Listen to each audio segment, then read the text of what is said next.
Lights out, we're underway. Motorsport Republica podcast. Shav, we are, bro. I'm hopped up on coffee. I'm hopped up on MotoGP. I'm hopped up on Formula One. How good is it, mate? Yeah, it was a crazy weekend, wasn't it? It's just too much when it's a double header for us. It was a double header, and us personally probably had the two busiest weekends. Like, I had to and we watch. still make it here for you guys. Exactly. On a Monday night. I think we both had to watch a sprint race at like 1:30 in the morning because it was just Yeah. like it was the only time I could get to it to watch it. Yeah, it was a busy weekend, but yeah, a couple of interesting races, and we'll touch on MotoGP first, and then Formula One next. But yeah, I mean, it was just a funny weekend, and we both were talking to each other this morning driving to work going, I'm so tired. Oh man, and wrecked. Yeah, but that was a hard wake up. no, it was, but it was interesting. And like, what else would you want? I mean, we complain, but what else we want? It's the best. Now, thanks to you guys, we had a great pod last week. It was our biggest, probably normal podcast we've ever had. Yeah. Without a special guest. So we really appreciate the support huge. and the love. YouTube absolutely popped off with our biggest views ever. So we really appreciate everyone getting on board. So like, subscribe, do all that stuff that everyone tells you to do. Shout out to the deli guy in Moorabbin, spotted Listy's Motorsport Republica hoodie. We get his name? But it's got to be a Tony. It's paid $1.01. It's paying $1.01. But that's really cool. But like, subscribe, everything on YouTube, as well as Patreon T-Shavs. We're doing filming our next Patreon next week for our monthly review that just happened. June review, and June we just review. had our very special cheeseburger Lorenzo pod last week. So jump on that. Yeah, on the Patreon. It's all happening, mate. We're busy, but we're loving it, aren't we? We are. We're loving it. It's a mad time. 114 days to go until Phillip Island MotoGP. So we're counting the days. Hopefully we'll get involved with them this year. And I mean, it's all happening, as they say. It's all happening here at the G. It's all go, mate. Yes, it is. All go. Shout out to motorheaven.com.au. One of our awesome sponsors have been with us for a long time now. OGs. Something's big is coming there that we can't say yet. I've been teasing for a while. Actually just got, I got to show you after this. I got a bit of footage from that. So you're going to love it. So we nearly had a new sponsor jump on the pod today. Go on. Sold a car to Gotham City owner. Oh, no way. Yeah, he brought in a few hats for us and some free entry. Can you tell people that maybe don't live in Melbourne what Gotham City Gotham is? City is a famous gentleman's club. Let's just put it that way. He rocked up in the big truck. So a big truck with Really? it was like we were in Hollywood because it just was all sign written with Gotham City. That's so funny. If you don't leave, you don't come or something. Or something illegal. If you don't come, you don't leave. It's like that. What a catchphrase. But I was going to actually jump on the pod and put the Gotham City hat on today, but I thought, we got to get some bank first, you know? Yeah, that's funny. Yeah, it was. They'll only pay you in straight cash. I'm working on it. That's So, good. It's it. All right, let's jump into MotoGP. So, results from the main race. Marquez does it again. Is he getting a bit old now? We'll wait and see. T-Shavs is always a barometer of domination, but you got to appreciate it this time. Yeah. Shout out Aprilia, Bezecchi second. They look the goods. They look back. They look like they're got some dry race running. So we're super excited for that with Martin on his way back. And there's more to talk about that as well. Jake Shaw. Much, bro. Bagnaia, podium finally after his terrible racing. I'm going to say terrible racing in Italy. So he's back on the podium. Acosta 4th, Vinales 5th, Digia 6th, Morbidelli 7th, Raul Fernandez 8th. Shout out, bro. He's just in time for contract season. This motherfucker is fucking doing it. Bastianini 9th, and then Fabio Quartararo 10th. Can I just say... Chandra with a point. Chandra with a point. Huge on our power. Huge on What's our power Alicia rankings. Spargo doing? Seriously. I think he got passed on the last lap as well. He's got Jorge Martin on his mind. Speaking of Ducati and Jorge Martin, I wrote this down and talked to you. Ducati must be so happy with their decision this time last year about signing Marc Marquez over Jorge Martin. Like, isn't it just a sliding doors moment? Yeah, it is. You're right. And the drama that's just going on with that. I mean, Martin being in the prime of his career, they're going to take him to court, all sorts of stuff that's come out. And then Marquez, I mean, he's just dominating. He's like 68 points ahead in the title. He's winning on all his bogey tracks. He's gone 1-1-1 in Mugello, and then he's won both races in Assen after a crazy weekend of, injuries and stitches in his face, and just no complaints. Like, there's nothing out of Mark. There is no chink in his armor. He hurts himself. He comes out, does a fastest lap. I tell you, he's two big crashes as well on Friday. Massive. And there's a lot to talk about those crashes as well. But like just as a sliding doors moment for Ducati, they made the right decision.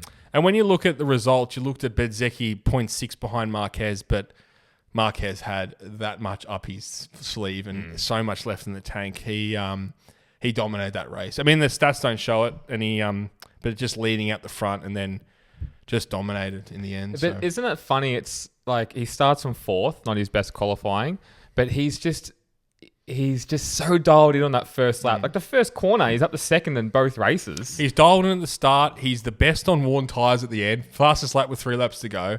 He's unbeatable. Unbeatable. Really is. And we were watching, obviously, the race, and like we were messaging each other, and we were just saying, you said to me, he's like, and he's right, he's just controlling it. Yeah. He's just controlling the race. And Bezzecchi was faster through a couple of those corners, but Marquez has said, like, it's a tight track. I know I'm faster on those faster left-hand turns, and like, everywhere, he's so smart. Everywhere where there was a passing opportunity, Marquez was faster. Everywhere there wasn't a passing opportunity, you saw Bezzecchi got in his tail. So he just was calculated. Yeah. He didn't take any risks. I mean, what else do you say? I was speaking to Adrian about this today. Like, he's like, it's like Marquez is an A grade rider and everyone else is B grade. Harsh, but it's just that's what it's kind of like. I had this in my notes, man. It's like he's in a different category. Yeah. Like it really is. He's on a normal MotoGP bike and the rest of them are on CRT bikes. That's how it feels. Now, look, it was the top 3 was covered by 2.5 seconds. Yes, but if Marquez just pushed it at the end, I mean, who knows what would have happened? So yeah, exactly. It's I understand it can be boring for the fan.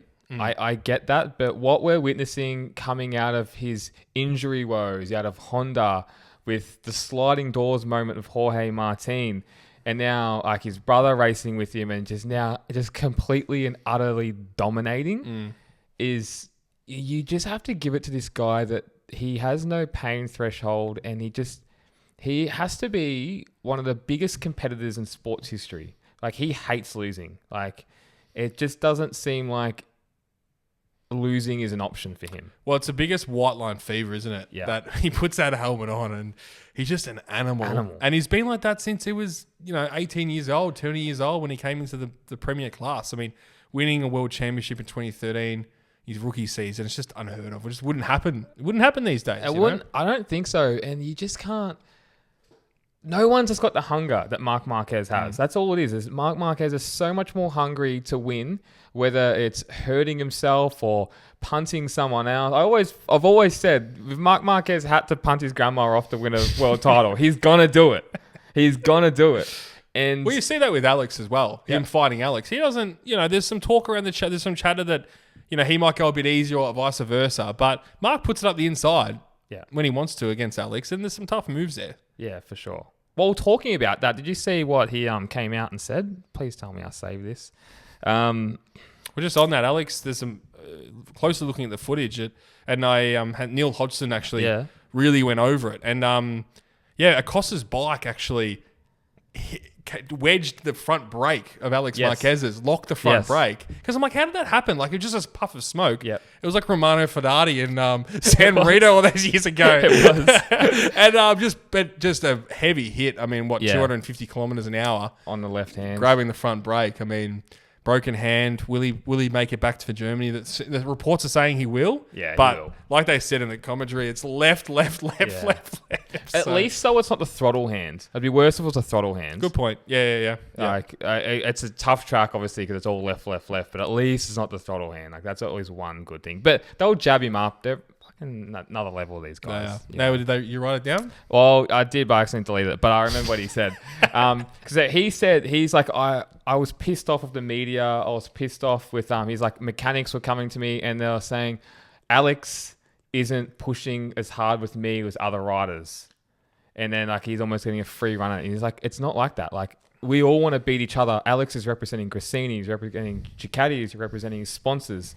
And he goes, and then he was like, what, is Marco just trying to let me win? Marco Bezzecchi. Yeah. Because he couldn't pass me. He couldn't even try and even get around me. He's like, I know where I was faster and I blocked it off. Yeah. And he was like, he said, he's like, I was pissed off about that and hearing that because it's not like that at all. And then Sam Lowe's comments saying, "Man, I want to beat Ali. I want to beat my brother. It's the one thing I want to do." Like it's almost a bigger competitive drive to win against your brother. It's like beating your teammate. Yeah. So it was just interesting that he brought that up. But I never thought, and I don't think we've said this in the pod. I really don't think we have. But Alex Marquez is going easier on his brother. Look, to a certain extent, he probably does race Bagnaia harder. I'm going to say that. Marquez, I think he puts moves on Bagnaia. Alex Marquez? Yeah. I think you can see that. But at the end of the day, I don't think he's not going to go for the move because he goes, "Oh, no, it's my brother." It's just the rivalry that in the Ducati camp that's built over this year. I think that you're just going to race. Obviously, you're going to race Bagnaia hard. It's natural. It's going to happen. So, but I think it's harder to race Marc Marquez because he's that much faster. So to actually make that move, no one's making that move. Alex Marquez is not making that move, and everyone's having a go at Alex Marquez. If Alex Marquez wasn't Marc Marquez's brother, he would be renowned as some god racer right now. He's on a GP24 on a Cressini, winning the title because Marc Marquez isn't there. He would be winning the title, and it would be like, who is this guy? And all he's copying is just shit about it because it's his brother. That's crazy. It's crazy. He's on an old bike on a fucking privateer team. And he would have won every single sprint race. And everyone's, he's doing what Jorge Martin did last year. And better. And everyone jumped on Jorge Martin's back and how amazing he is, and everyone's giving poor Alex shit. But it is an amazing Alex Marquez. This is, and we've said this on the pod multiple times. This guy's been in the championship for multiple years and done nothing. He's won a sprint race. He's got a pole position, done nothing, and now he's absolutely finishing second to one of the best ever every single round, obviously except a couple. But what he's doing is just it doesn't happen in MotoGP. You don't just go from being mediocre to being half a second behind every race of the GOAT. Arguably. Yeah. I completely agree. Like you just don't see it. You don't see like Tito Rabat coming into MotoGP, does nothing, and then just jumps on a bike, and then I'm not going to say he's dominating, but like he's.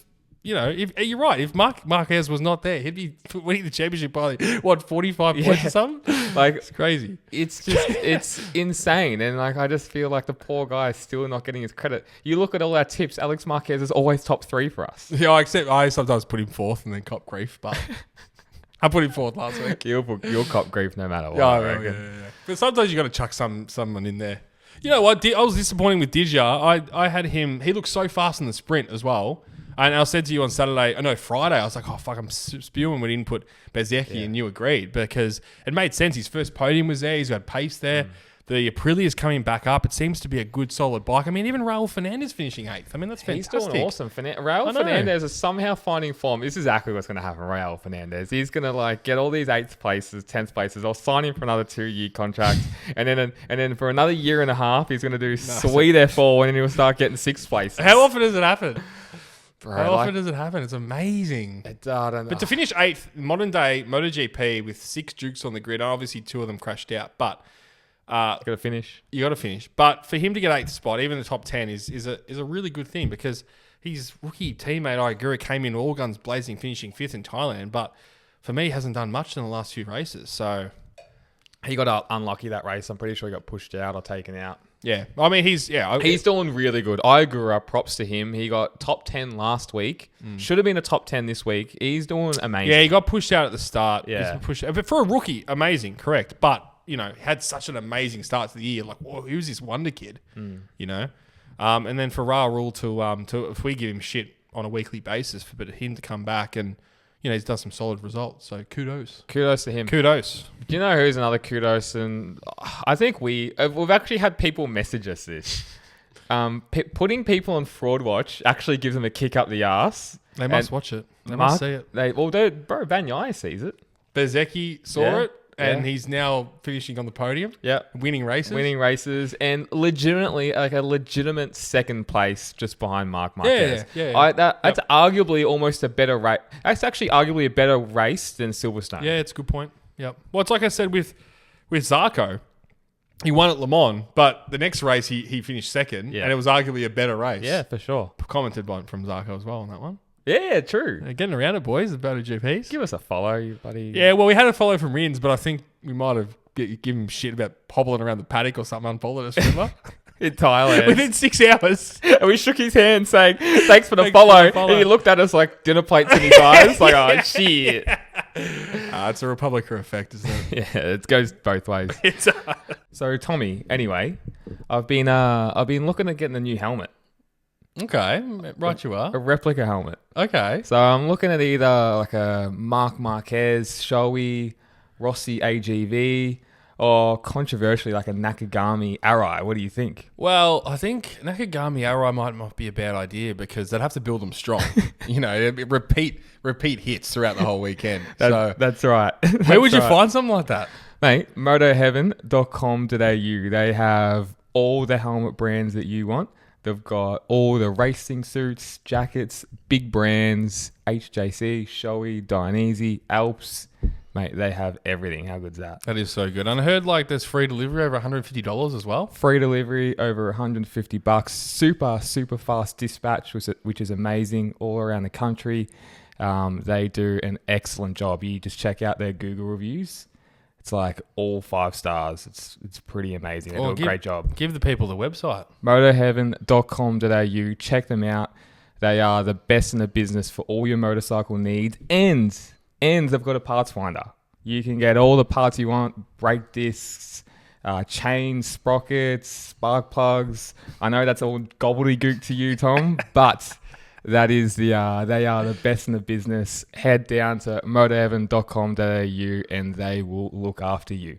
But like shout out to Bez and Aprilia. We spoke about this last week, him working the process of Aprilia, and now they're like a legitimately good bike. Yeah. And then and congrats to Bez. Like he's doing an amazing effort so far. He's really coming into the season strong. It's good to see. It's what we want. Are they back? Give it a couple more races. But it's not just Bez. It's Ayaguru's quick and Raul Fernandez is quick. So that has to be a good sign. That has to be a good sign somewhere. But if you're Jorge Martin, and if this Aprilia is becoming a better bike, these riders are getting used to it, he's got the talent to win on that bike. Why would you want to go to like a Honda, which is still struggling? We know that. It seems like they're trying to... There's just too much chopping and changing. Everyone wants to jump on this. Everyone wants to jump on that. Develop a bike. Get a bike good. And there's new regs coming in 27. Could be surprised.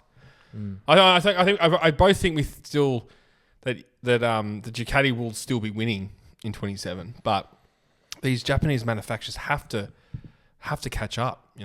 They're gonna catch up, and I think they are. But for Jorge Martin, like everything is coming out now. So like. Massimo Rivola's prepared to go to court. Come out and said, I'm prepared to go to court. Which is a wild move in the media. Yeah. On a rider you've signed, current world champion. Yeah. That's he wants amazing. to protect Aprilia. Jorge Martin's manager and him have come out and said, I'm a free agent for 2026. There's obviously a major issue and a breakdown of communication somewhere. Euro's never known for that. But like. They have to obviously they're going to come to some type of agreement. But if I'm Jorge Martin, I'm looking at the results of this Aprilia beating GP25s and GP24s fair and square on a bit more of a regular basis. Jorge Martin is a better rider than Marco Bezzecchi. This is the bike for him. If you want to be on a factory bike, you need to stick to your guns. He's the one, like we spoke about, but he's the one that's made the mistake. He's just got to own it and get on this Aprilia because he's like the amount of hate this guy's getting is wild. He could have won on the weekend. Yep. Fit Martin could have been fighting for the win. Easily you could say. So he must be sitting at home, just emotions must be running just wild in his head. Oh, yeah. And you don't know the real story. We were speaking about this. Is his side, there's the Aprilia side, and then there's the truth. So... who knows what's going to play out? But it's sort of sad for the fans, sad for MotoGP that it's got to this, and I hope it gets sorted out because, he doesn't want to be there. I know they don't want him to be there. The mechanics don't want him to be there.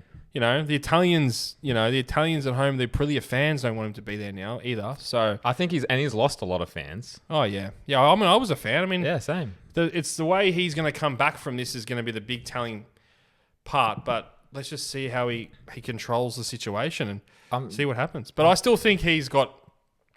I swear to God, he's signed somewhere. He has to be. He wouldn't have done this, James, without some sort of verbal communication, verbal contract, something. I mean, I agree.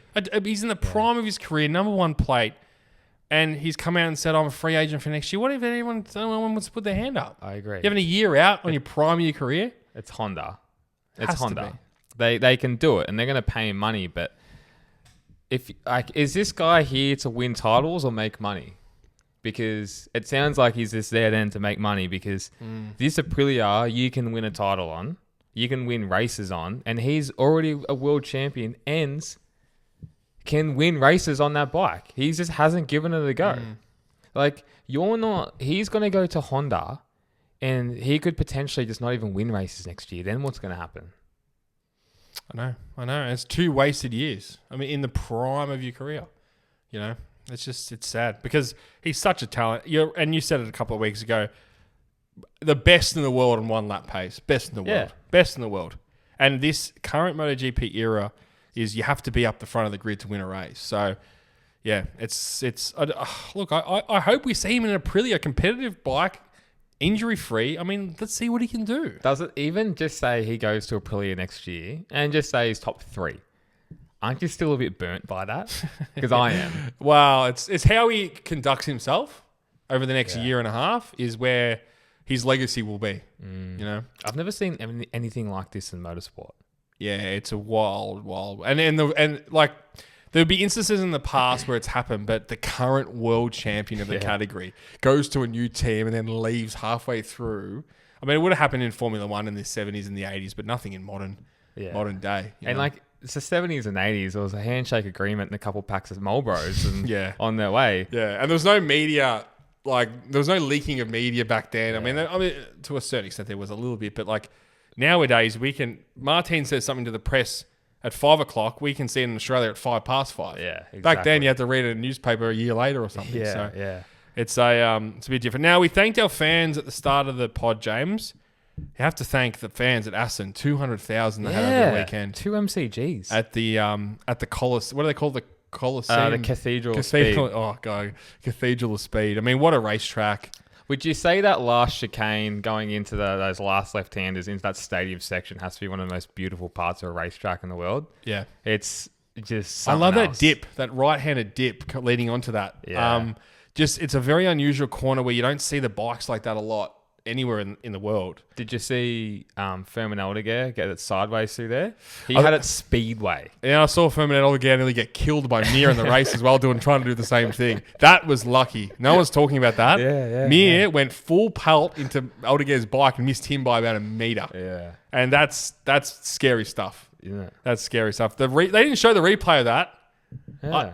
But for me, that was very close, and they both got up and kind of like both helped each other. Well, I think Mir like went and grabbed Aldeguer because his life flashed before his eyes. You're seeing a rider in the middle of the track, and you go full pelt into their bike. That corner they'd be taking 220, 230. It's a lot of It's kind of like a lot of blind corners. It is. That track. It's so fast. Yeah. I know. And there's some big accidents. I mean, bro, the crashes. What about free practice 2 or practice, whatever? Yeah, I had this 10. It was 10 crashes in the first 8 minutes. Yeah, you messaged me and like, I hadn't started watching it yet. You haven't seen anything like it? You seen this? I know. What's going on? What is going on? They're all at a medium front on, they did. and it was like it was hot, and just it was cold. Cold. That's right. It was cold. Yeah, and dropping like flies. And then, was it Fernandez Raul Fernandez had that? No, it was Aragura had that. And then the bike got a fire. James, what are you doing? Get it on. Like, this is very, that's what's great about MotoGP, by the way. That practice 2 session on a Friday night, creme de la creme. It is, isn't it? You're about 3/4 of the way through your Pinot Noir. You've already had your pizza. There's a few slices left there just on the table. And you're like, practice 2's on. Yeah. You finish your wine, have another slice, and you go to bed. Perfect. And then 10 minutes to go on the practice. Everyone puts 2 softs on or whatever, and let's go. That's MotoGP have nailed it. We've talked about this. They've nailed the weekend. It's a perfect weekend. Yeah, it is. It is perfect weekend. Having the race pace session on the Saturday morning is great. Then you got the sprint race and qualifying in the afternoon. Oh, sorry, you got the qualifying in the afternoon, then you got the sprint race, qualifying in the morning, the sprint race in the afternoon.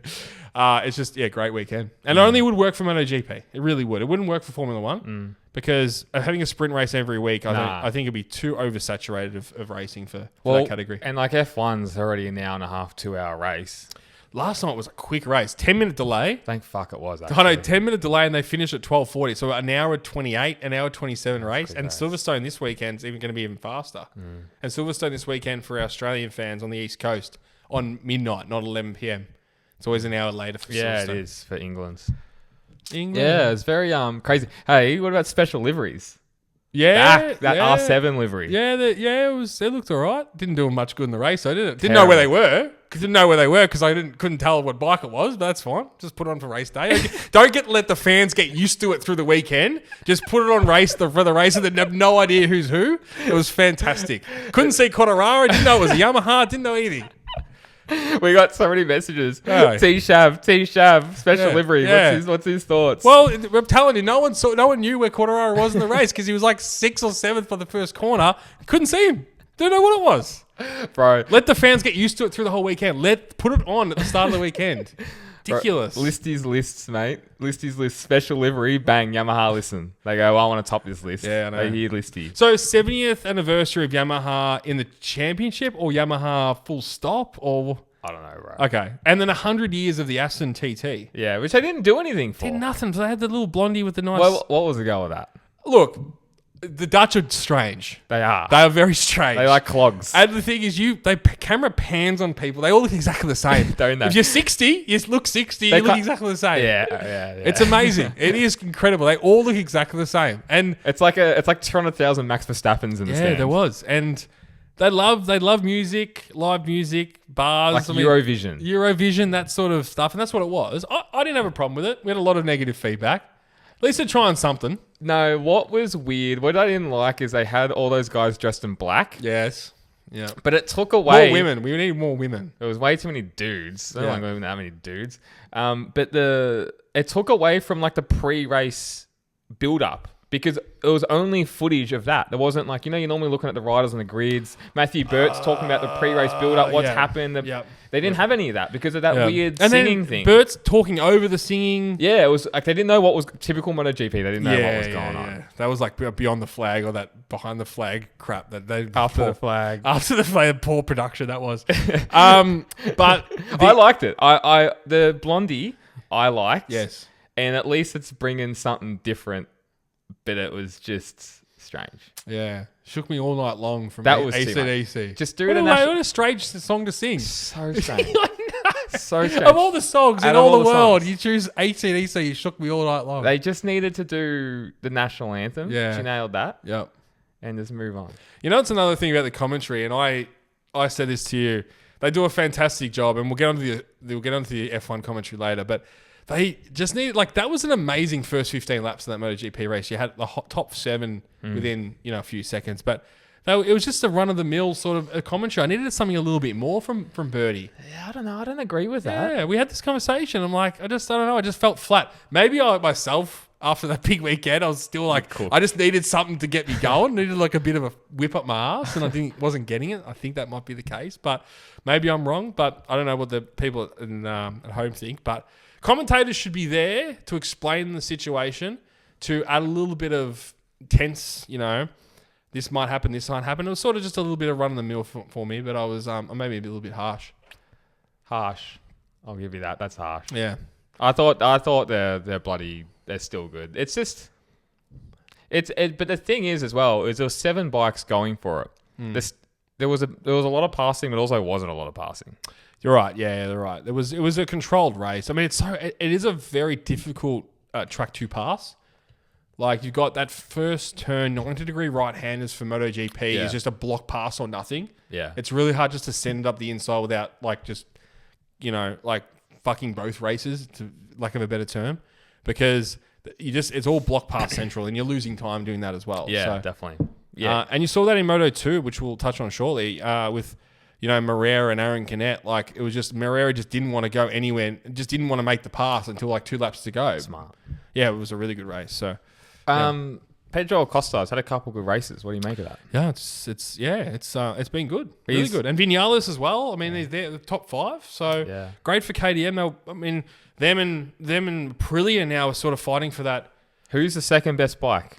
I don't know. I think it's gone back to last year now, hasn't it? I think the Yamahas and the Hondas are now sort of flittering out the back a little bit, and then you got the KTMs and the Aprilias coming back. So I'm still going to say the Aprilia is second best bike. Yeah. I just think what Marco Bezzecchi's done and the 2 Trackhouse bikes have done with lesser talented riders, like a rookie in Ayagura and Raul Fernandez and one Marco Bezzecchi and a test rider of Lorenzo Savadori, is still doing better with more potential than KTM with a gem of Acosta, Maverick Vinales, Brad Binder, who should know the bike. Yeah. And he was like 11th, I think. Bastianini. Bastianini was in the top 10 for the first time from memory, so that was interesting. Because I think did he have a long lap as well? But not sure. Where did you know how Le Mans Zarco finished? He won, and then what was the race after that? Where he came second. Zarco Was that Silverstone? Silverstone. Yeah. He came second because Quartararo had the mechanical. That's right. Bez won. I just don't understand. I mean, the thing is, you had to look at Le Mans with such an unusual result because of the rain. Silverstone was an unusual result because of Silverstone. Like, how is now the Hondas and the Yamahas outside the top 10? Like, it's such a big change. Yeah, you're right. Quartararo still puts it on pole. He's still put on pole for 3 or 4 races this year. So he's finding It's incredible, isn't it, that he puts it on pole and then finishes like 10th or 11th. He got taken out on the main race. Yes, he did. Yeah. Well, he had to avoid Aldeguer. Yeah, but like, okay, but Aldeguer was still 6th or 7th at the time. Anyway, yeah, so like he wasn't fighting for a podium. Yeah, definitely. Yeah. But also, like with Yamaha and Honda, they had a pretty good start to the year, especially Honda. Like they're in the tie. Like it's always those flyways always throw up some weird results, and then you get to traditionally, then you get to these European tracks and the cream rise. But I don't know, maybe like Aprilia have just found something. They've got a better base to work off. Like now the GP25 seems to be just creeping up above that GP24 again. So I don't know. Like traditionally, I guess Mugello wasn't it's never been a Honda track, and Yamaha still got found out there. So I think it's just like what happens with it's teething issues for these manufacturers are still developing. Because you still got Quartararo, as I said, on pole, but like the barometer for me is Zarco. If Zarco is like 17th, it's just not working because he's the one that's been making it work. So Jerez, Hondas look great, but maybe just the other manufacturers have found something. Yeah, it's just a seesawing affair. Yeah. And it is normally with MotoGP because it's so track dependent on if your bike works or not, isn't it? So we've got Saxon Ring in 2 weeks. To give him the 1-1-1. Oh, it's amazing that we've gone through these 2 tracks that were his bogey tracks. And like, look, I don't want to sit here and just, suck his cock the whole time. He's a phenomenal rider. What's that Tarozzi say? He's phenomenal. He's a phenomenal. Bro, we had messages saying, I don't know why Tarozzi's like all about Marquez. He actually hates Marquez. I saw a comment to that. I'm like, remember when he was on Repsol? He was like the one person praising him. Yeah, because you got quality sees quality, Tarozzi's awesome. We spoke about him last week, but he's fucking awesome. So good. So yeah, I mean, like, and then you got these 2 bogey tracks that he's gone to, and you get him. Some say he's had some sort of fight back, but still won, dominated. Yeah. And now he's going to his favorite track, and this is a track where 2 years ago, or when he was on that Honda, and he was putting the finger up, and and that weekend he made that decision. Yeah. I'm gone. If I'm not doing well here, I'm not doing well anywhere. This is his track. So for me, it's going to be an utter domination. We'll speak about it more next week when we do our pre-race show. But yeah, ominous signs for the championship. He's got to be ahead. He's got to be 148 points ahead before Phillip Island. Okay, for the championship to still be alive. And there's 8 races to that moment, James. Yeah. So he's only got to get about like 10 points round or something from now on. True. It could be done. Well, shout out to Dan, he came in and got me right to write this on a piece of paper today. You know what he's like. But for me, it's over. It's over. It's been over for a while now, and it's unfortunately for us, we're traveling to obviously down to Phillip Islands usually, and from Malaysia. We're just going to more of an exhibition, isn't it? Yeah, it's all an exhibition from now on. Like unless something dramatic happens, but it's nothing. It's not. We all know it. Like even Banyai has resided to the fact. He's come out and said it. Yeah. Bagnai, again, he put up an okay fight, but he dropped down the fourth, and I was like, here we go. And then but he got back up again. Yeah, so it wasn't bad, but he's just getting beaten by the better riders, and I still think he's found something on that GP25. And as you said, you asked the question last week, is that the GP25 maybe made that little bit of a leap, and I think it has. I really do think it has. Yeah, because Alex was getting swallowed up to a certain extent in that race, and that's where he was down with Acosta, and then the incident happened. He wasn't out in front or second following Mark as close as he could. So still got second in the sprint race. Yeah. But different kettle of fish though. Yeah, it is. And it's funny it's when the sprint race came out, we're like, it's going to be a procession. As soon as we know who wins there, it's going to win. But it hasn't been like that at all. Like Bagnai is a classic example. You just cannot get that fuel tank to work. If no one knows that, James actually broke that about 4 weeks ago, that they use a different fuel tank. Yeah. And you just can't get used to that fuel tank. So, yeah. It's so true. Alex Marquez is like the barometer now, the GP24. Because Morbidelli's, I think he's still fourth in the championship, which is wild. Yeah. But, he's still up and down on that bike. How's Morbidelli cutting the corner and then not dropping a second? And then just getting in the way of Didja, who's got that much more pace. I was like, and did you hear his interview at the start of the race? He was like, the bike's got the power, I've got the sun. I'm like, oh, Jesus. You have no right to be arrogant, bro.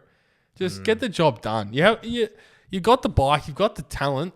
What are you doing? Just crazy. It just speaks fucking volumes, doesn't it? Cutting the corner, you have to drop a second, doesn't do it. His teammate. And then just holds him up. He's got no... That was stupid. And Didja's doing like fastest lap after fastest lap. I'm pretty sure he ran someone out wide as well, Morbidelli, that race. Yeah. It's just dumb riding. Really dumb riding. Dumb riding. Hey, I want to talk to you about this. This is going to be a bit of a contentious issue. But Valentino Rossi over the weekend has... Whenever we say Valentino Rossi, it's clickbait. Clickbait. But I need to talk about it. He's unfollowed MotoGP T-Shavs. Yeah, I showed Damo this on the weekend. Did he instantly unfollow MotoGP as well? Arguably world's biggest MotoGP... But Rossi fan, sorry. What does that mean? And why? Why are you doing that? What is it? Is it a silent protest? Is it attention seeking? Is it... Have they done something? If he's on his Instagram, is it just too much Marquez coming up? Like, what is it? Is he going through his feed and going, I've had enough of this? Yeah. Is he rage quitting? What is it? I have no idea. Because what has MotoGP's done to him? It would maybe make sense if he wasn't involved in MotoGP, but he's got a team. You'd think he'd follow the organisation. Why are we laughing? I don't know why we're laughing. Why is it funny? It's so stupid that we're talking about it and it's news. But I'm curious. You know what's funny about this? There would be someone who broke the story who probably goes on his page and checks his followers every single day. You know how crazy that is? There's some dude at Tavulia just creaming himself over Rossi every day.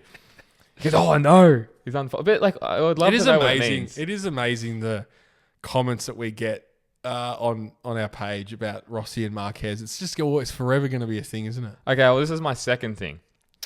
Do you think that Rossi's persona and his marketability and his fan base has lowered? I don't know if that's the right word, but he's just not as popular. He's a bit more hated. Like, I just, every time Rossi gets brought up, people are like, ugh. Yeah. The comments are all like, like the stupid yellow fans or Rossi tards or like Valentino Rossi, get over it. Like him and the whole Marquez situation, I think, has been a detriment to his legacy. Yeah. It's hampered his legacy, I think. But I mean, it's hard. I mean, like he also does things that doesn't help himself, like this kind of thing. Yeah, like he doesn't need to do that. But for sure, I agree. Yeah, but like not.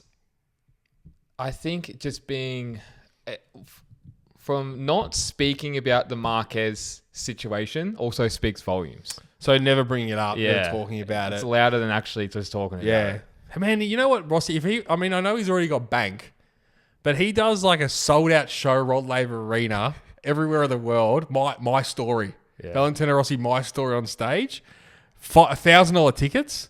He'd be a billionaire because everyone wants to hear him talk about it. And he gives us snippers in podcasts. Like the Migno podcast. But the thing is, he's so big, this guy. He's one of the biggest sportsmen in the world. A lot of reporters are too scared once they're there to ask him the hard questions, you know? Even would be scared to ask him the hard questions, of course. Like, he's such an imposing figure on the sport and in the world sport. Back to your first point about...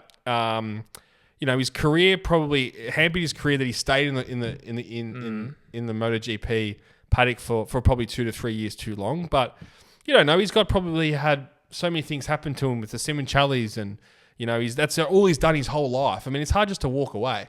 So you can't say that he should have retired 3 years ago. It's his choice. He has the right to be there. He's a multiple world champion. He's the best, arguably one of the best ever to do it, and his legacy will always be remembered for those amazing things. But there's just that 10% of those fans that are just too fanatical and they're just too one-eyed that it just makes all their fans look ridiculous. I think his legacy has really taken a hit over the past couple of years. It definitely since the Marquez incident, but I would say after COVID, like I know more Rossi haters now than Marquez haters. Like, it's flipped. Yeah. It's definitely flipped. And a lot of those, is it's weird. it's not Rossi's fault. It's these Rossi's fans' fault. To a degree, yeah. It's like 80% of it. And Yeah. then the other one's just get over it and make up. Yeah, but I think the majority of the motorsport community, the MotoGP community, they have Rossi in a category of, yes, he was an amazing, talented rider, the best personality we've ever seen in motorsport. The MotoGP, we're nowhere near where it is now, and it wasn't for him, and we all agree on that. Mm-hmm. And then you've got the same people going, well, Marquez is the best ever. He's come back from this terrible injury. Everyone wrote him off, and now he's going to win a world championship and probably surpass Rossi. The real fans know that. The real core fans know that. It's these one-eyed Rossi fans that hate Marquez, and then there's one-eyed Marquez Spanish mafia that hate that Rossi, and that's always going to happen, but it gets us talking about it. It's definitely a lot more like Marquez, because Marquez is still racing, but it's just flooding. Everyone I speak to or whatever I see on social media, which is hard to have a barometer, I guess, on, but it's all Marquez, and it's so much Rossi hate, and Rossi doesn't deserve all that hate either. He's done, as you said, he's done so much for the sport. You can't hate the guy. We put up a clip of praising Rossi, and you get everyone going, oh yeah, he's the best, go. Then you have one of criticizing him, and then you're the worst person in the world. I mean, almost like the Argentinian fans, aren't they? From the same crop. Yeah. They're pretty fanatical. But I love it, man. I love how we still talk about this. I love that because it's just so amazing. It's not all fairy tales and butterflies, is it? I think they should end up, mate. I think they should. I think Marc Marquez would put the olive branch out. Yeah. And I don't think Valentino Rossi is. And I think that's where the core of his issues, of his legacy, it'll be like downfall of his it'll legacy. be like when they came together in Argentina and Marquez pushed him off to the grass. Marquez went into the paddock and he put his hand out and Uchio's same with the press conference. Yeah. Marquez put his hand out and said no. Yeah. So awkward. But Rossi has his values and that's him. You know what the Italians are like. Not the most patient bunch. No. And they're so passionate. They wear their heart on their sleeves. It's a cultural. It's different. So it's just how it is, and it's always going to be like that. So, and that's why we love the Italians as well. So you can't have your cake and eat it too. Yeah. So I'm with you. I completely agree. It's just a interesting. It's just an interesting scenario to talk about because I never thought we would be having these discussions about Valentino Rossi's legacy, but the more that time moves on, the more it seems he's just getting more hate. Yeah, I think so. I think he's doing some good stuff with the World Endurance, and he's doing good stuff. He's got his own team, but bro, no one's getting behind that. I know, it's crazy, isn't it? It is crazy. Matthew Burt says they would rather see Bagnaia win than the VR46 team, and everyone's chanting Bagnaia, and that's awesome. Bagnia's got his fan base. Yeah. But no one gives a shit about. But you're right. Morbidelli and Half the Bitcher. Bagnaia fan base are there to see Marquez lose, not I would Bagnaia say win. 80%. And it's proofs in the pudding. When Marquez starts winning, they actually rock up again. Yeah. It's crazy. It's crazy. Isn't that it's fucking... But I'm the same. Like I go for I loved Max Verstappen because I wanted him to beat Hamilton because I hated Hamilton so much. I've gone off Max to a certain extent now, and that's obviously a combination of Piastri coming through, and you can't have favourites, but. Yeah, it's I'm probably the same. I'm my own worst enemy with that. I love an underdog. I bet you by the end of the year, I'm like, come on. I was like, come on, Bags, put it up the inside of Mark. We want to see a race. So Yeah, and that's fair enough. You want to see a good race. Even like when I've really grown into a Bez fan. You know what it is? He cut his dumb hair. Dude, 100%. He's doing some great things for the fans as well. He's going out there. Yep. He looks great with the new locks. Mullet. He's got some aura about him. He got the Riz, man. He's got the Riz. He did that. I really rate how he did that helmet for the sick kids in the hospital. Yes. I thought that was a really touching thing. You've really got on that, haven't you? Since I'm 30, I can get low T, bro. Going home, bro. Low T. Jesus Christ. On that, though, Marquez's helmet, you got to get me one of those. Oh, I forgot to do that. I had VJ in today. Fuck. That special Motegi, is it you call it a livery for a helmet? Is that or It's just a graphic. Graphic, sorry. That was, for me, I'm not a special. You don't even give a shit about that stuff. But for me, graphic does not the same as livery, so it's all good now. I can like a graphic with the the flowers on it and everything like that. It was pretty cool. Sorry, you were saying? You can get that at motorheaven.com.au. That helmet. There's a few left still. Yeah, but I'm not going to get free delivery, James. You're going to get free delivery, mate. Don't you worry. Because they were at 150. Exactly. Beautiful. Sorry. Exactly. Go on, mate. Go on. But yeah, that's. But going back to Bez, I think, I've really grown on him. He's, as he said, he's awesome. The fans got that bit of a riz about him, and biggest thing I like, and I keep harping on about it, is he's not complaining. He's trusting the process of Aprilia, and he's fucking pulling results. That's all we want to see, and that is what Fraud Watch is built on. You do the maths on Fraud Watch. Yep. Fraud 1 plus Fraud 2 equals Fraud win. What I liked about his race is it was calculated. Yeah. All the moves were clean. He didn't do a dumb Morbidelli stuff. Yeah. And the move wasn't on for Marquez, so he didn't do anything stupid. He was happy with second.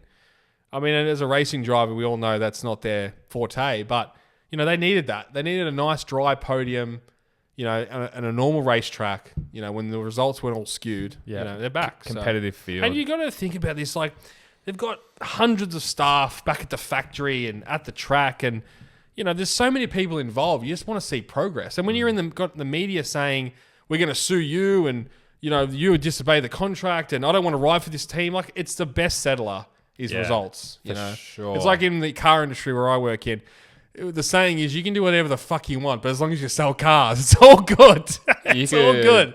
You could bang the boss's daughter. Yeah. If you're selling 30, if you're delivering 35 cars a month, doesn't matter. Yeah, you can be late every day, and if you're selling cars, nothing will be said. It's the most true thing in the world. Everyone's a slut for a deal. Yeah, exactly. But it's so true. It's the biggest settler for Aprilia, and they Marco Bezzecchi now must be just revered in that team.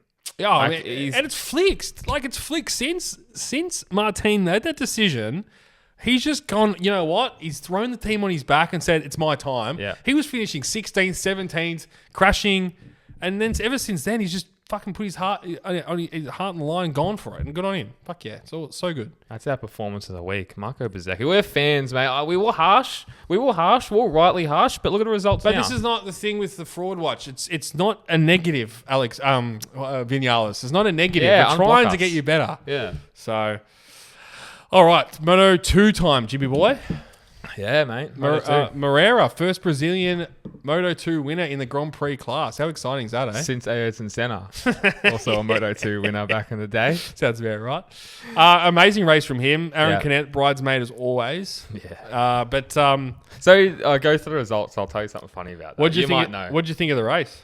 It was a good race. Yeah. Bro, as we touched on it before, Diego Moreira just sat on the arse of Canet for 15 laps and was just trying to just will him out of it, wasn't he?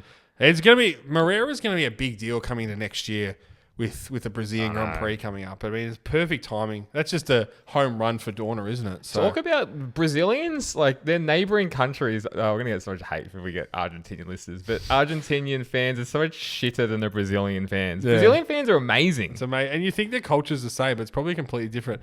All right, so Diego Moreira. God, we just went out on a limb just then, didn't we?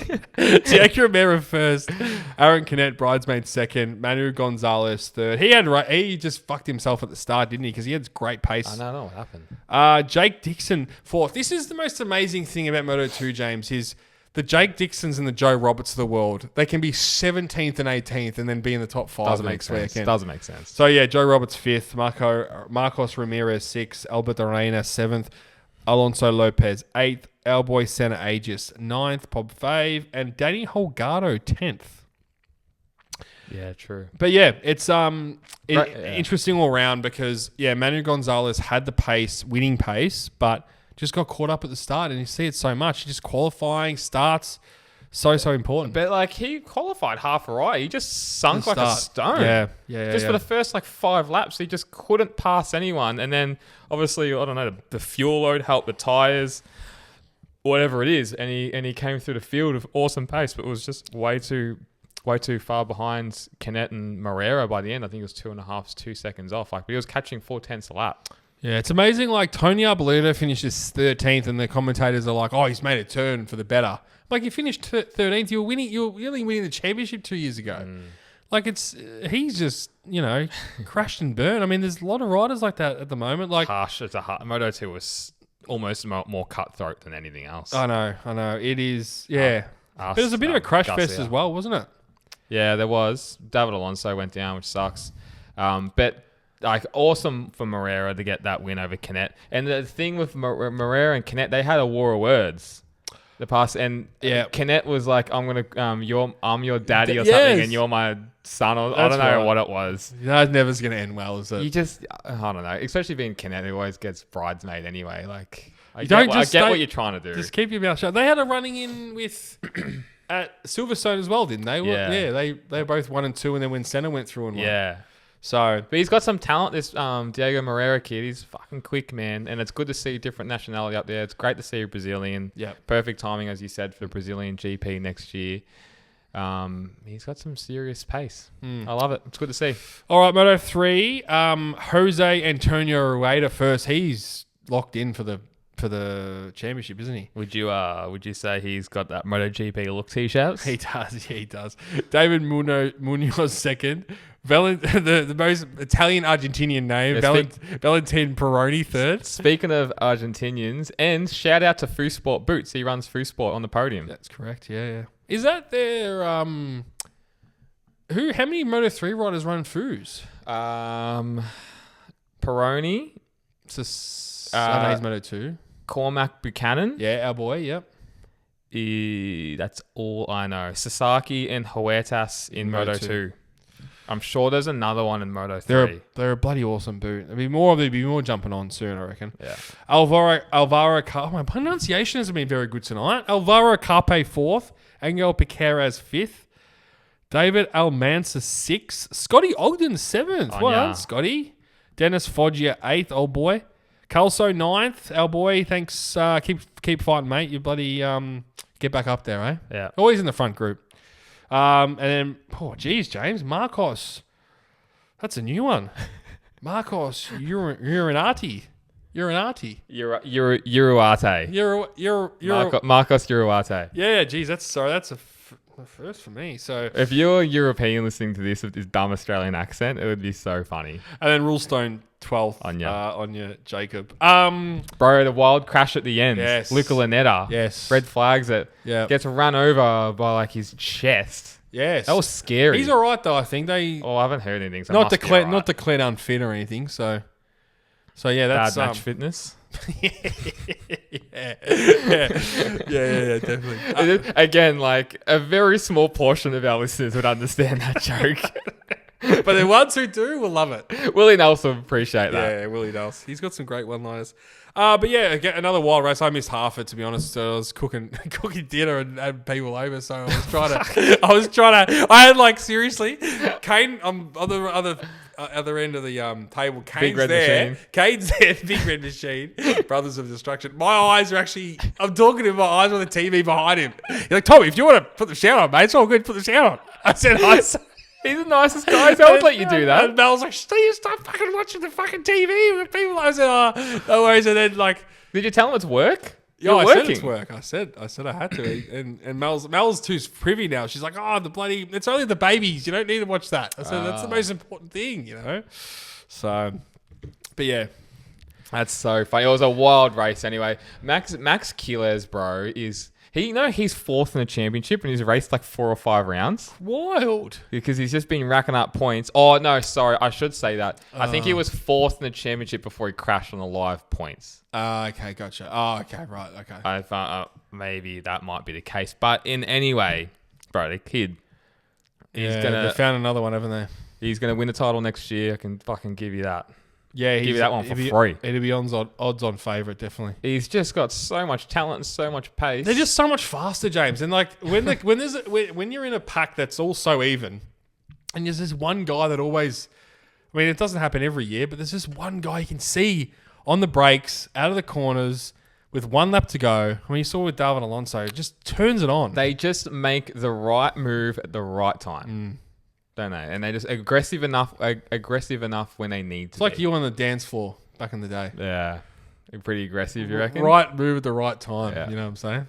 Yeah. So I don't want to give away all my that's for the Patreon. I'll tell you my number. all right. So let's jump on to Formula One, Jimmy boy. Now, no listies lists this week. We're coming back next week. We've had a break on Listies list because with lack of funding. So in true Listy fashion, can't get the coffees. I hear about that every day. Sorry, James. Sorry, Listy. James should be paying for him anyway. You do half his job. What an interesting little race. I mean, Formula One wise, it was just 1 and 2 out front, McLaren. Yeah. It was hard. It's hard as a Piastri fan because you're seeing this happen. You're seeing the McLaren pitting them 4 laps apart just so they don't come out together and they're not fighting. And then, you know, Piastri has 4-lap old tyres, but then they pit him a lap after just so there's still a gap. So there's a bit of fabrication there in the McLaren camp, but still kudos to them for letting them race. I mean, that's awesome for us. It's awesome to see. I think Piastri probably could have made a better move into that second corner when Lando repassed him, but it was a great race craft by Lando. But yeah, really interesting little battle with them. It's going to go down to the wire, isn't it? 15 points now going towards, the second half of the season. They've clearly got the fastest car by a margin now. I mean, Verstappen getting knocked out in the first corner by Kimi Antonelli out of control. Really just sort of, took something off that race, didn't it? Because you didn't have the Verstappen 3rd or 4th there. He's always going to make a charge at some interesting. point. It makes the race more interesting. We don't have Verstappen there. You just knew the Ferraris weren't going to have the pace. And there was no battle between them because Hamilton's just not as fast. It just has that split second off what Leclerc has. So it's Groundhog Day though with Ferrari and Hamilton. It's just them bickering about when the pit, when they're not the pit. It's the same shit every weekend. Well, I think there's a lot of lack of respect there both ways now. I think like Hamilton doesn't trust Ferrari, and then Ferrari are just trying to call the shots because they're the arrogant, best team in the history of the world. So it's just not a good combination, and we knew that from the start, James. Yeah. We knew it wasn't going to be. And it's all sort of gone up in flames. But we'll see how long it's going to last. So we'll go through results. So Lando Norris first, Oscar Piastri second, Charles Leclerc third, Lewis Hamilton fourth, George Russell fifth. Just no pace, though. I mean, it's amazing. Liam Lawson, kudos to him, sixth. Alonso seventh, Bortoletto, amazing eighth. Yeah. Hulkenberg ninth, and Ocon 10th. There was a lot of little things, inter-team battles going on in that race. I mean, for Sauber to get double points is amazing. Oh, awesome. Hulkenberg had a great race, and they helped each other through the race as well. And then Ocon and Bierman getting 10th and 11th. Again, they helped each other. So really good to see. Really good to see. And it was a Yeah, I mean, That was kind of like the shining light. Okay, the battle of McLaren was okay. We kind of always knew what was going to happen, but at least seeing these other, lesser teams have a bit of a crack, help, as you said, help each other and get some points is well, Lawson and nice. Bortoletto qualifying outstanding. Yeah. This Bortoletto kid, I've said it from the start, he's got some real, I mean, they've all got talent, but this guy has got some real talent. And now he's out qualifying Hulkenberg. He's out racing him as well now. I mean, I think Hulkenberg had an amazing race nonetheless, but they're really good signs for the future. They're going to obviously the Audi project from next year. What that means, we don't know yet, but let's wait and see. That could be a really exciting prospect. There's a lot of good, fast, young kids coming through, which is hopefully a bit of a changing in the guard for Formula One. Speaking of fast, young kids, a bit out of control from Antonelli. Super disappointing. And really, as I said, it sort of robbed us of an interesting race. Came in hot. Yeah, lost the rears and then just locked the front and just lack of experience, wasn't it? So, very disappointing from him. My biggest surprise out of that was Max Verstappen's reaction wasn't like, my God, what the hell's happened? This is ridiculous. I mean, he said idiots, but sort of getting out of the car pretty nonchalant. I thought I was the only one that noticed it, but... Yeah, it was a very strange one. He knocked out in the first. I think he's just resided to the fact that, the year's done pretty much for Red Bull. I mean, they're in all sorts of trouble without him. Is there anything in the media about that? Have you seen Well, anything? there's big news in the media about Mercedes trying to sign Verstappen for next year. Big news in the media. It's been like... Even George Russell came out in an interview on Thursday and said, Mercedes have been talking to Verstappen. Yeah, right. I know, in the media. I mean, how do you say that? How does that come out? That's a wild thing to say. Because for a fact, I mean, you got this young kid Antonelli and you got, George Russell, who's had a fantastic year. Yeah, he has. Like, who's going to make way? It's a tough situation. Such a tough situation. And George Russell, a bit of a puss, but can still drive that Mercedes and won in fucking Canada. And this Antonelli kid could be the next... Yeah, he's a rookie. Could be the next Verstappen. So what do you do in that situation? But if Verstappen comes calling, you have to sign him. Oh, bro. It's like Mark Marquez. Yeah. Same situation. Yeah, you roll out the red carpet. You roll out the red carpet because you may never get this opportunity again because he may get signed by like an Aston Martin or something and then, you might never see him back. I think Mercedes are going to nail the new regs. Yeah, I mean, we talked about this. I think anything Mercedes powered is going to dominate. Yeah. So your Mercedes of the world, you got Alpine going to Mercedes engines next year. Obviously, McLaren. It's going to be a real interesting how, first of all, a Ford's going to build the engine for Red Bull. It's got some real disaster points coming up for them because maybe no driver to choose from, a dud engine, and you've lost the best car designer in history. That's a triple threat right there. So Aston Martin, I hope, should be a smoky with Adrian Newey. Adrian Newey, they're going to have a Honda engine, which will be interesting because we'll see what happens after, obviously Red Bull's given them flick. So we'll see what happens there. Such a good track for racing, Austria. Yeah. Like, I don't love it for MotoGP anymore because the chicane they've done. Ruined it. But, I mean, I reckon, 80% of that lap is DRS. Yeah. Still a bit of lack of passing, but... it just keeps you on the edge of your seat when that battle. So it's such a simple track. You got three straights in a row.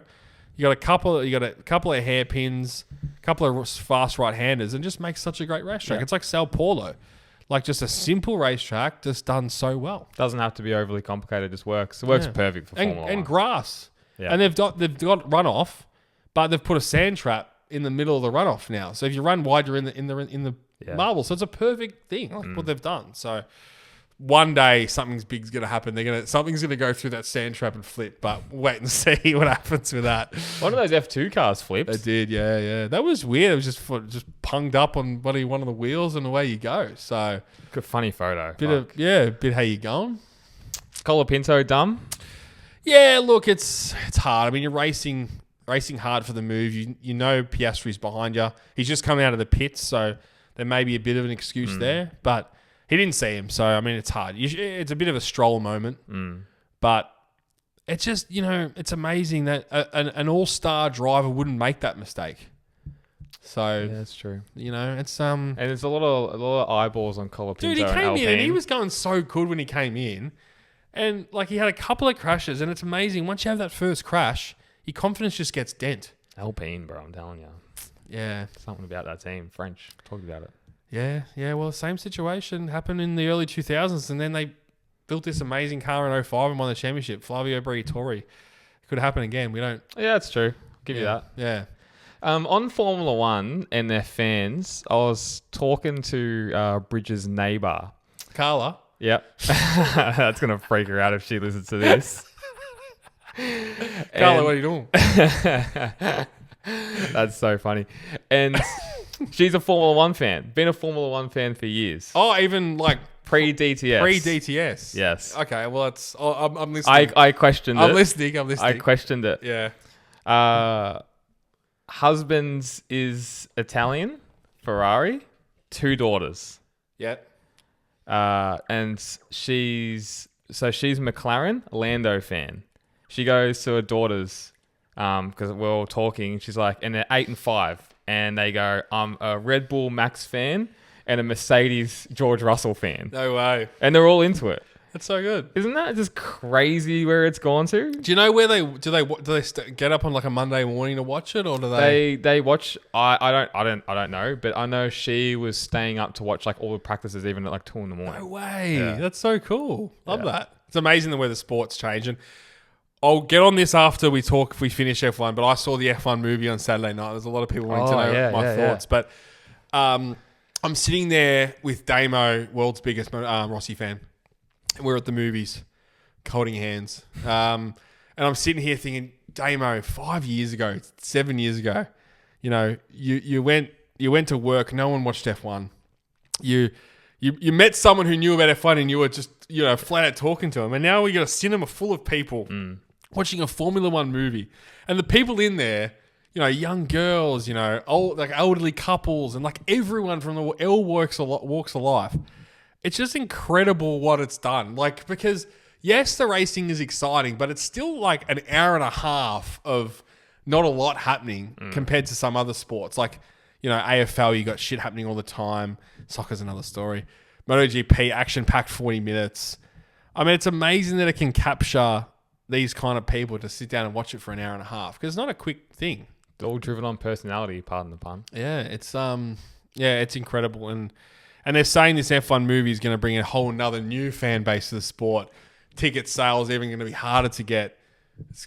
More grandstands built, and it's just it is unbelievable. So, What's the go? We might as well talk about it. What's the verdict? So, a lot of mixed reviews come out of the movie. It is a corny Drive to Survive style. What I didn't get is Brad Pitt raced against Senna and Mansell when he was 25. Okay. And that was 30 years ago. So the guy's 55, minimum, coming back. Does he beat Senna and Mansell back in the day? No. So what? I'm not going to spoil it. We might as well have that's a spoiler alert. If you don't want to listen to it, just there's a famous accident with Martin Donahue. I haven't actually looked this up. Where he's in a yellow Camel. Not sure what car it is. Smashes into the barrier, and there's a famous photo. He's actually ejected from the seat, and he's laying in the middle of the racetrack, and his legs pointing that way. He looks dead, absolutely dead, but he survives. The whole storyline is that was Brad Pitt, and that happened in like 86 or 87. So like we're talking 35 years ago, but for nearly 40 years ago. So he comes back, pledging team down in the dumps. He's got the young rookie, and he comes back and helps him, win a race. But he never. I'm not going to get into the story, but he ends up winning the last race of the season, and so far fetched. I mean, the guy. There's 9 races left of the season, and in 6 of the races, he's had a puncture in every race, and then he pitted and then come out, not that far behind. Doesn't happen. No qualifying sessions in the movie. So you don't know where they actually start. For some reason, they're always up the back, but and they always get up to 10th in the first lap every single race. So for me, it was a corny thing. I'm 2 hours and 2 hour 40-minute movie. I've got Mal and Liz sitting next to us, fast asleep, about an hour in. So it didn't really get them going to a certain extent. So, yeah, I'm going to give it like a 4 out of 10, I think. For me, it was... So if you... we spoke about this last week. So if you like if you're, I guess, maybe a pre-Drive to Survive fan, it's not for you. Then again, I get to work today and Isaac, one of my workers, is like, loved it. Great movie. How good was it? Yeah, but is he a DTS fan? No, he used to Pre-cum. Pre-cum. And then Alf down the back, world's biggest McLaren fan, world's biggest Hamilton fan, loved it. And he's been a fan watching F1 since the 80s. Barometer is Danby. Has he seen it? He's seen it, but I didn't ask him about it. So he must have liked it. He hasn't. Oh, I don't know actually. Yeah, but for me, my attention span has gone from little to nothing in the last 5 years. I also just can't sit still and watch a movie anymore.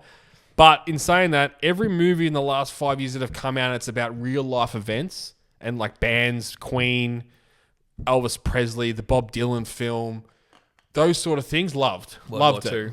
World War II, my specialty. Especially the 39 era.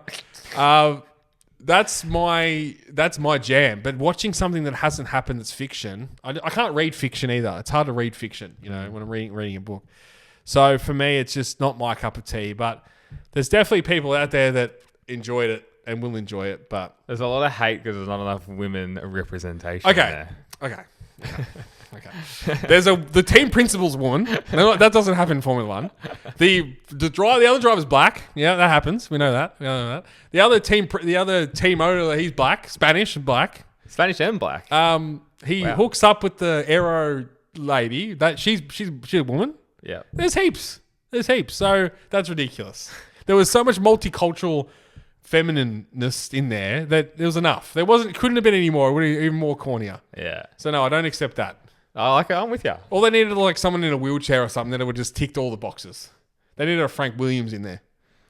Yeah. With the upside down hands, these ones rolling around. Oh, they give him like the little like the go-karts, like a little motorbike or a thumb accelerator. Yeah. I love that's it. Funny. Well, that's interesting. Yeah. I'm not going to watch it. You don't need to. It's like Drive to Survive the last 3 seasons we haven't watched. So fuck no, I couldn't give a shit. Yeah. But yeah, that's all that I've got on F1, and I would love to hear your hot takes of the week, my good fellow James. Let's get them going. Thank you for everyone that's put them in. There's been, again, thousands. So I was doing it before you came here. It fucking took ages. But thank you for everyone. It's there's a lot of good ones in there. So let's get cracking. NZ at NZ_Fitzy. What do you think Liberty Media will bring to MotoGP? As I don't follow F1, so I don't know. I think it's going to bring more, they'll probably have more celebrities at the races. I think that's going to be the first thing. I think the second thing is they're going to force the race organisers to do more things. So down at Phillip Island, DJs, those sort of things, like more party atmosphere. I think that's going to be a big thing. There'll be more TV shows, documentary dramas that go with it because that's what they did for F1. Marketed probably more to the US, which we know that's what's changed for Formula One. And I think it's going to be a great thing for the sport. The real fans kind of like how it is now. We don't really need, they're packing out the racetracks anyway. 200,000 at Assen. So how many more can you fit in? But you know what? We always say this. I say this to a lot of F1 fans. Like, you got to watch MotoGP. It's so good, so good. But more niche. So it's always not going to be as big as Formula One will be, but there's definitely a step in the right direction. I guess it's harder to relate to bikes than it is to cars. Yeah. Brands, everything like that. You got to learn so many different things. But I agree. Everything you said, that's exactly what I think is going to happen. That's going to be a big thing. I think they're going to go... That's why I'm super scared about Phillip Island. I really am. I think they're going to come down and go, yeah, it's a great track and everything, but... We can make more money here. Facilities are crap. Yeah. It's too far to go for a lot of people, so the ticket sales aren't that good. I don't know what control they have over which tracks they go to, but in the country. But they're going to build it. He's going to build this track near Tullamarine. They've got the bend. Who knows what's going to happen? But I hopefully not. So. At artisanal.bogan. Love my brother, but if there was a race win on the line, I would punt the dog. Alex is trying. That's a good one. Alex is trying. Marc Marquez is just so much faster than everyone else. He's just a very hard man to pass. Who's put a hard move on Marc Marquez this year? I don't really think there's been anyone. Maybe Bagnaia or Magello, but you know, he's a multiple world champion, and Alex isn't. I think that now Mark cemented the world championship. I think we'll see some harder moves from Alex. Interesting take. I think they just got to try. I'll take your hot take and double it. I think Alex is trying to make the hard moves or just the moves, but it's just Mark is just so much faster than everyone Assen's else. a tough track as well. Like, it's just a tough place to pass a motorcycle in there. Yep. There's only real 2 passing opportunities. So at _guitars. If Chantra finishes below test riders, someone else takes his seat. Yamanaka promotion. Now, I highlighted this one because he said Yamanaka promotion. the human roadblock. That's tie for a side of it. Same thing. My gripe with that is you can put Yamanaka, who's like top 10 Moto 3 rider, is going to, if not do worse. Their talent in the Asia Talent Cup right now and those Honda Team Asia riders is just not there. Asian riders not there to have 2 Asian riders on the grid. I agree. Yep. Idemitsu is oil or petrol. So is Castrol. Yes. Yeah? Are they... I don't know how it works. They must just be down the line, 2 separate sponsors. Yeah. Well, we need something. We need a mobile. Yeah. It will look good. Yeah. With the blue. Good. Mobile. We'll see. We need something. We need to change that because, unfortunately, they just don't produce the quality MotoGP rider. Not at the moment. They fluffed Aigura, and I understand. Ever had a Japanese world champion in the Premier class? I'm going to say no. Since 1950. There you go. They were still recovering then, mate. It's 5 years after. Next, at JRAD_2.0, MotoGP to implement increasing penalties for repeat offenders. Morbidelli every weekend. Clown emoji. I agree. I think Morbidelli should have a harsher penalty next time if he does it again. You know, if Marquez, or it's probably a bad example, but like if a Quattararo punts someone off single lap, but if Morbidelli does it, fucking ride through penalty or something. Yeah, 2 weekends in a row. You got to do something. Yeah, I think you have to have like in Formula 1 we have a penalty system. So if you punt someone off, you get 2 points. Yeah. And if you get 12 points in a 12-month period, you get a race ban. Race ban. Wow. And it's really stopped those stupid, like Verstappen's on 11 points. Yeah. That's the big thing. He can't do anything. You know, if he does something stupid, he's going to get a race ban. That's the whole thing in the last few races. So it's interesting. No, it's a good point. It's a really good point. And yeah, exactly what they should do. At Nan_DDU, which rider, I'm just saying the names, which rider do you think can beat Marquez in a championship battle hands down? Fabio or Pecco? Not Pecco. I think Fabio. Yeah, if it was on the right machinery. Fabio and Marc Marquez, both on Ducatis, would be just spectacular. Elite. And Quartararo's just got that killer mentality. He's so fast over one lap. He's got racecraft, and he was showing it when he was on that Yamaha and on that Petronas Yamaha when he came in, when the Yamaha was still a good bike. We're going to be sitting here, James, in like 2 or 3 years' time in our studio in Gold Coast. Gold Coast. Sunny Coast. Mooloolaba. Mooloolaba. Above the RSL. And we're going to say, fuck, 25 would have been an amazing year if Jorge Martin was fit. Yeah. You know, that's what we're going to say to ourselves because that is what's been robbed of us this year. Yeah. Because if this Aprilia is finishing second and winning races, now I know there's an asterisk of that win, but if he's finishing second, 0.6 behind Marquez, it's there. It's there. There's something there. Yeah, it's 100% there. There's something there. And we're going to look back at this year and go, Bezzecchi might have won a couple of races by the end of the year. And we're going to go, imagine if fucking Martin was fit and took it to him. Yep. Would have been a very slow start to the year, we know, but who knows what could have happened. So have some continuity with the team, then build on to next year as well. Bro. I know. Now it's all just gone to the shit. Now Marquez is going to dominate this year. He's going to dominate next year. Yeah. And if Jorge Martin's on a Honda, good luck. If Jorge Martin's on a Honda, I still don't even see him winning a race. No. Mental fragility. Our boy, OG pod fan as well, Nicky D3604, one of the best hot take Republicans, I would say. Is that right? That makes sense. Who are the top 3 contenders for the second Aprilia seat in 2026? It's a hard question because, look, I think Manu Gonzalez is probably favourite at the moment. But will he then, That's for a track house seat. So just say for like factory Aprilia. Well, I think it's going to be Iaguru, doesn't it? Has to be. I don't know, bro. Has to be. Bastianini? Nah. You never rated him, have you? Nah. But why wouldn't you give this rookie sensation a shot at the big time, Furman Aldier? Has he only got a 1-year contract with Ducati? Nah, 2. That would have been a good get. But why? Why do they? They got some talent there. Why do you have to? Iaguru would be a good one.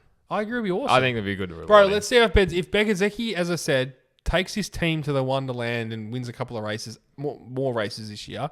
He's gone from like us going, career done, to just flipping a switch and now showing us what he's got and what he's had 2 years ago. Because remember, last year was shocking.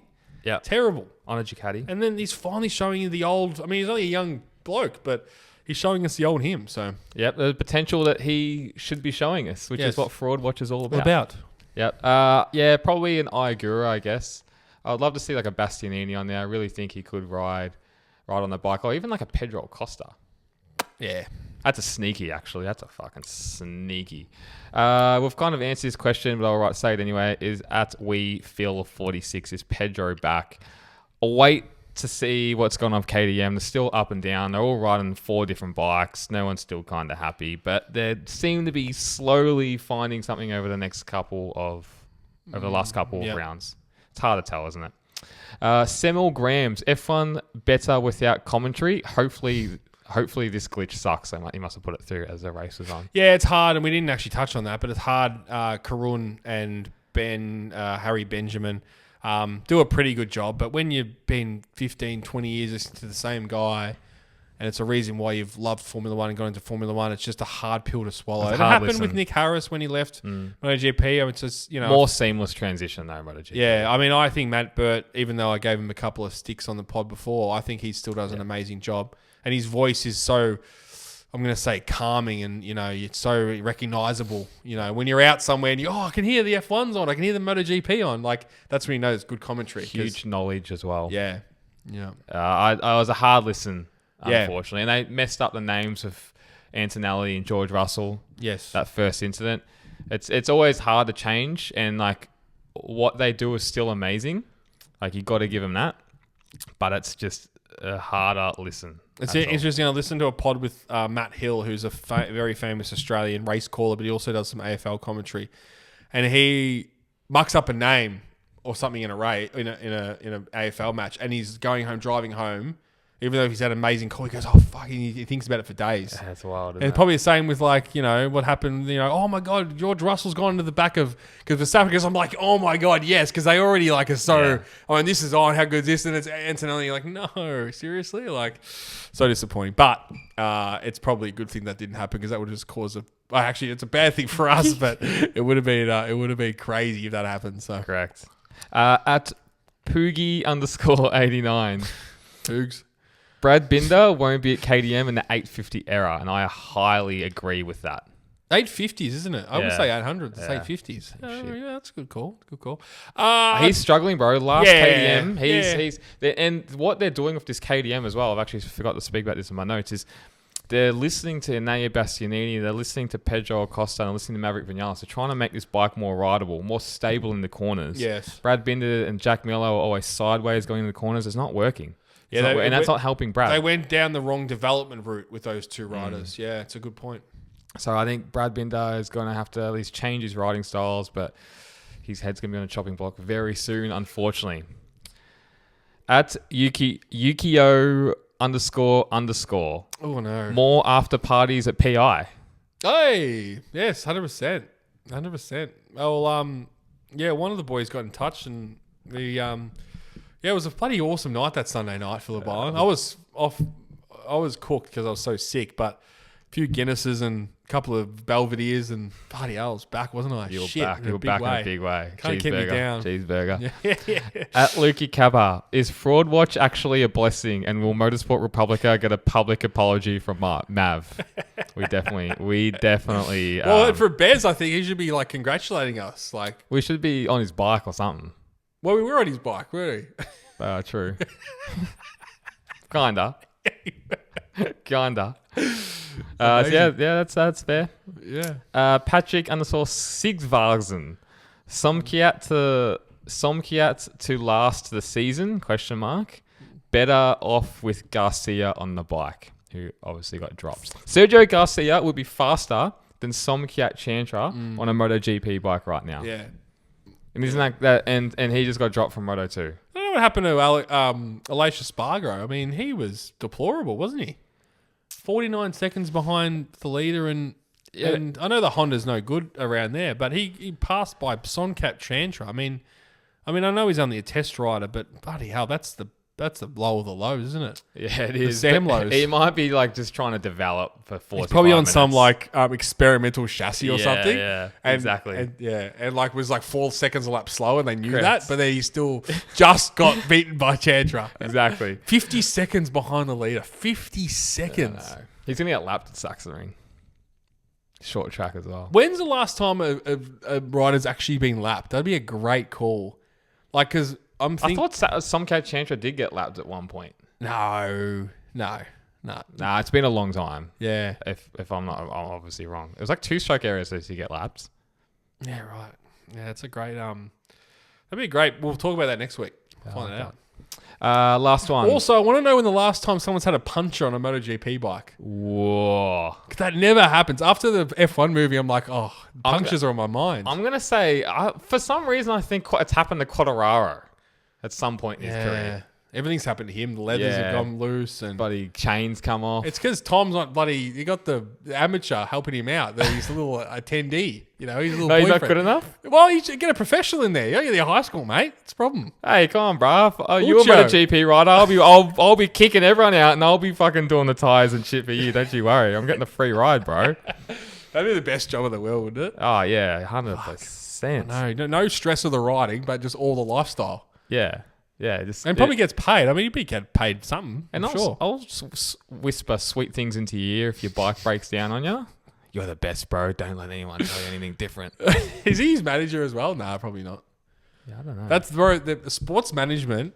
You just get a percentage of their contracts and then just just travel with them and shit. Yeah. That's a fucking cool gig as well. And just negotiate all the time. You're just negotiating You're stuff. just negotiating stuff. But Yeah. then you could fuck a rider's career like Jorge Martin's manager. That guy's fucking jumped the gun.